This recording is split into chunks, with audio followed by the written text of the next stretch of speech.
Stereotyping has the mostly negative impact on everyone involved. The reason why is because it makes false impressions on people for who they are not. Stereotyping can mask your own character.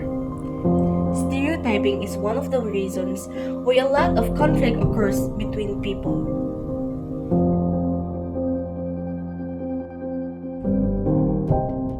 My name is Joseph Kian Dalaga Rodasa.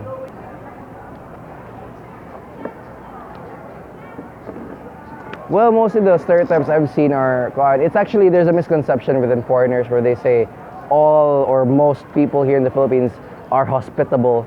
But from what I've seen so far, because I actually came from California a few years back, then when I went here, most of the stereotypes have been either toxic, very rude, or very prideful, or just flat out competitive.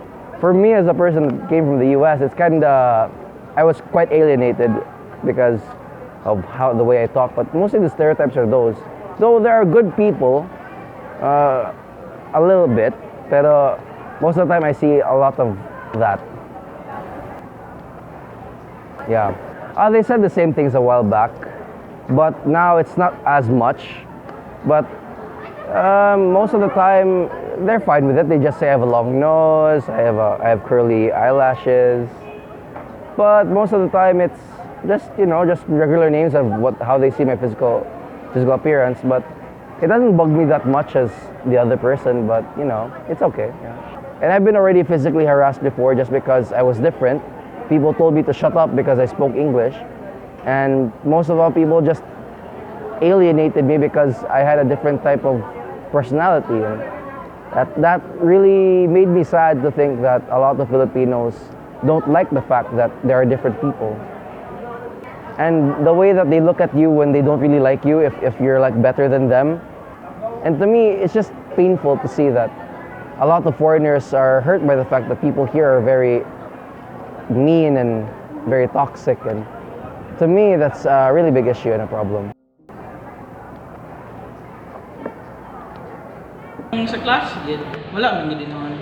Pero outside of school, yes, na paano ako, like strangers, mga bata man usually, but if you were to be judged or kanang but hingon lagi kag stereotype, people will judge you lang based on your looks, like ligid kanila ililhon kay hingon na sila ay nga na siya forma, nga na siya buwan pag tanawin mo siya, nga na siya, so like kibali they won't get to know you very well, like they will judge you instantly based on how you look.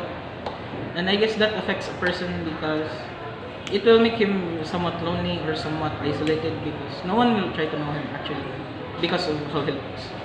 I guess maybe usually katong mga bully or kanang mga mag-judges, they also have insecurities about themselves, so maybe that's why mangita po sila kuan kanang flaw sa lain kay para marag in a way marag coping mechanism nila para marag ma-cover nila na napod sila insecurities kay para makikita nila marag above gyapon sila itong nakatao.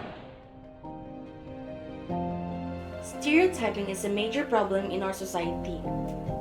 It separates people into various groups where it's very hard to establish relationships outside its group. Stereotyping happens in our society because of our cultural practices. And in every cultural practices, natin ginatawag ng mga ideals, no? And dili nato na siya malikayan sa uban to put ideals sa uban because every ideal is a judge. So essential to nga naapoy ideal sa atong society ay tungod kay it requires us to move forward and to do something good sa ato. Labi na pagka na siya nga ideal is good. So yun.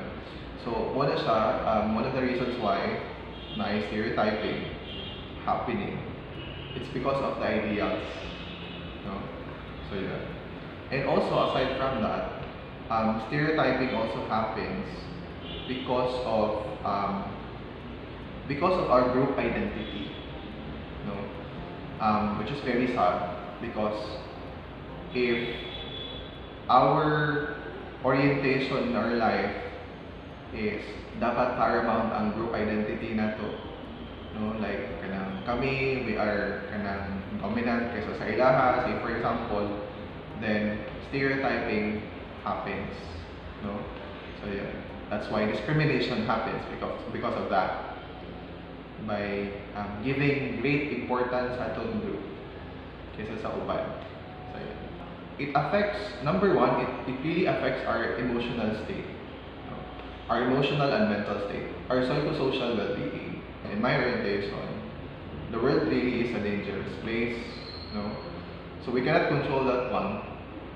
The thing lang there is that how are we going to control ourselves?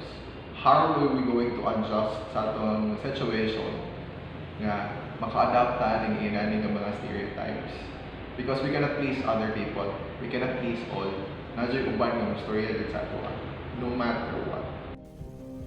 Stereotyping does not have a cause. It's a phenomenon. We cannot stop stereotyping, yet we can reduce it by having educational programs at very early ages for stereotyping.